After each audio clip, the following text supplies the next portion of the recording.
Have you ever wondered what lay behind the calm, steady gaze of Queen Elizabeth II?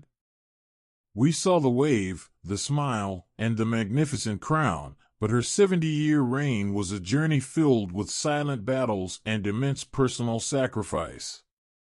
Welcome back to our channel, where today we will practice our English with a story that goes beyond the palace walls and to the heart of a queen who faced the hidden struggles of her extraordinary life. Elizabeth Windsor was never supposed to be queen. Her childhood was relatively quiet and sheltered, defined by love for her parents, her younger sister Margaret, and her beloved dogs and horses. Her path was that of a minor royal, not the sovereign of a global commonwealth. That all changed in 1936. When her uncle, King Edward VIII, chose love over the throne, he abdicated, thrusting her father, George VI, into a role he never wanted. Suddenly, 10-year-old Lilibet, as she was affectionately known, was the heir presumptive. The weight of destiny, unexpected and heavy, settled upon her small shoulders. Her life was reoriented towards duty. While other girls her age were free to imagine their futures, Elizabeth's was being meticulously planned for her. She studied constitutional history and law, preparing for a life of service. The quiet country life she adored was replaced by the gilded cage of Buckingham Palace. Her true test, however, arrived far sooner than anyone anticipated. In 1952, while on a royal tour in Kenya with her husband, Philip, she received the devastating news that her father had passed away in his sleep. At just 25 years old, a young wife and mother of 2 small children, she ascended a mountain as a princess and came down as a queen. The world saw a composed new monarch boarding the plane back to London, dressed in black, her expression somber but controlled. What they did not see was the profound grief of a daughter who had lost her beloved papa. She had to suppress her personal sorrow beneath the immense, immediate weight of the crown. Her period of mourning was also the beginning of her reign. There was no time to simply be a daughter in grief. This was her first great hidden struggle, the conflict between personal feeling and public duty, a battle she would fight silently for the next 70 years. The early years of her reign were a whirlwind of activity, but as the 1960s dawned, the world began to change at a dizzying pace. Deference to tradition was fading, replaced by a culture of questioning and media scrutiny. The monarchy, once a remote and revered institution, was now seen by some as outdated and out of touch. Elizabeth faced a new, subtle challenge: how to modernize the crown without diminishing its mystique.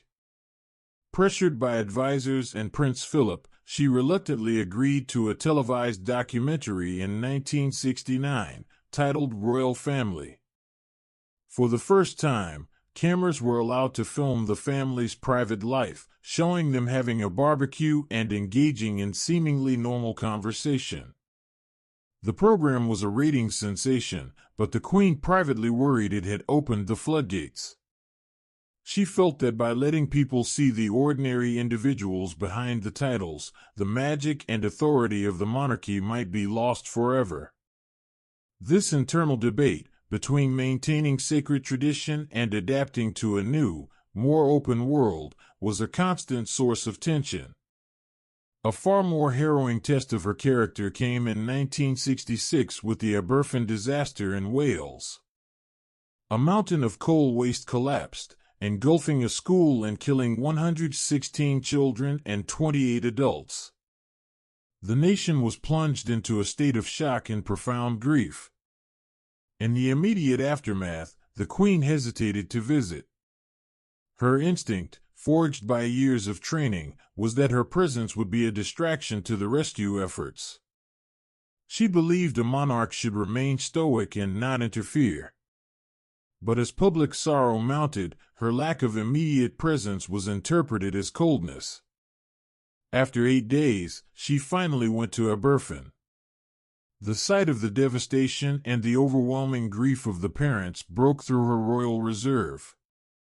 She was visibly moved, her eyes filled with tears. Later, she would confess that her biggest regret was not going to Aberfan sooner. The struggle was not a lack of feeling, it was a conflict with the very essence of her royal conditioning, which taught her to remain composed and distant in times of national crisis. She had to learn, under the painful gaze of public opinion, how to be a monarch who could not only reign but also openly mourn with her people. If the earlier decades had tested her ability to adapt, the 1990s would test her resilience as a mother and the very foundation of her family. She famously described the year 1992 as her annus horribilis, a Latin phrase for horrible year. It was a year where the private struggles of her children exploded into public spectacles. In March, her second son, Prince Andrew, separated from his wife, Sarah Ferguson, amidst embarrassing tabloid headlines. In April, her only daughter, Princess Anne, divorced her husband, Mark Phillips. But the most damaging crisis was the escalating, very public breakdown of the marriage between the heir to the throne, Prince Charles, and his wife, Diana, Princess of Wales. Their unhappiness became front-page news around the world, fueled by leaked tapes and tell-all books. For the Queen, a woman who valued privacy and discretion above all else, this was a profound torment. She was not just a monarch watching a constitutional crisis unfold, she was a mother watching her children's lives unravel in the most brutal and public way imaginable. She was forced to mediate, to manage the fallout, and to maintain a dignified silence while her family's pain was treated as international entertainment. Then, in November of that same horrible year, a massive fire broke out at Windsor Castle, her cherished home. Over 100 rooms were destroyed. As she stood watching the flames devour a piece of her history and her heart, her expression was one of quiet devastation. The fire seemed a terrible symbol of the destruction happening within her own family. The public debate that followed, over who should pay for the repairs, only added to her distress, making her feel even more disconnected from the people she served. The annus horribilis was a culmination of her hidden struggles, the powerlessness to protect her children from public scrutiny and the loneliness of being the stable center in a collapsing world. The turmoil of the 1990s reached its tragic climax on the final day of August 1997. The news that Diana, Princess of Wales, had been killed in a car crash in Paris sent a shockwave across the globe. The British public responded with an unprecedented outpouring of grief. Flowers piled up outside the palace gates, and the nation wept openly for the people's princess. At Balmoral Castle in Scotland, the Queen's immediate and fiercely private instinct was to protect her grandsons, William and Harry, who had just lost their mother. She shielded them from the news and the newspapers, creating a private sanctuary for them to grieve away from the public eye. But outside this sanctuary, public sentiment was turning against her. The flagpole at Buckingham Palace remained bare, and the Queen remained silent in Scotland. The public interpreted her traditional, stoic response as a lack of compassion. The media headlines were brutal. "Show us you care," one demanded. For 5 days, the Queen faced the most difficult dilemma of her reign. She was torn between her two most fundamental roles. She was a grandmother, desperately trying to protect her grieving grandsons, and she was the Queen, who needed to lead her mourning nation. The two roles were in direct, painful conflict. Her advisors urged her to return to London, to address the people, to break with precedent. It went against every fiber of her being, against decades of training to keep her emotions private. Finally, she relented.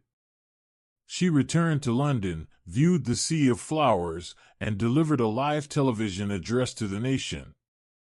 Speaking not just as a monarch but as a grandmother, she paid tribute to Diana and acknowledged the country's pain. It was a pivotal moment. By choosing to bend, she saved the relationship between the monarchy and its people. But it came at a great personal cost. She was forced to perform her emotions on a global stage, revealing a vulnerability that her position had always required her to hide. This was perhaps her greatest hidden struggle, where the private grandmother and the public queen had to find a way to become one. The decades that followed the crisis of Diana's death were ones of quiet rebuilding. The queen, having navigated the darkest storms of her reign, seemed to find a new, more secure footing. She celebrated her golden and diamond jubilees with genuine public warmth and enthusiasm. She guided Prince William and his new wife, Catherine, into their royal roles, helping to create a modern and more stable image for the future of the monarchy. She never lost her profound sense of duty, but a subtle shift had occurred. The woman who had once struggled to show emotion in public became a beloved national grandmother, a symbol of constancy and endurance in a rapidly changing world. Her hidden struggles, the grief she bore in silence, the family turmoil she weathered with dignity, and the moments she was forced to bend her iron wool, were not signs of weakness. They were the invisible forces that forged her reign. They shaped her into a monarch who was not just respected for her title, but was deeply admired for the resilience, dedication, and quiet humanity she concealed for so long beneath the crown. I hope you enjoyed this look into the life of Queen Elizabeth II and practiced your English with me. This story teaches us that true strength often lies not in what we show to the world, but in the silent battles we overcome.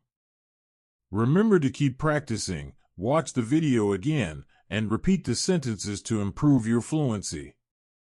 If you found this story helpful, please don't forget to like this video, subscribe to our channel for more stories, and share it with a friend who is also learning English. Thank you for learning with us today.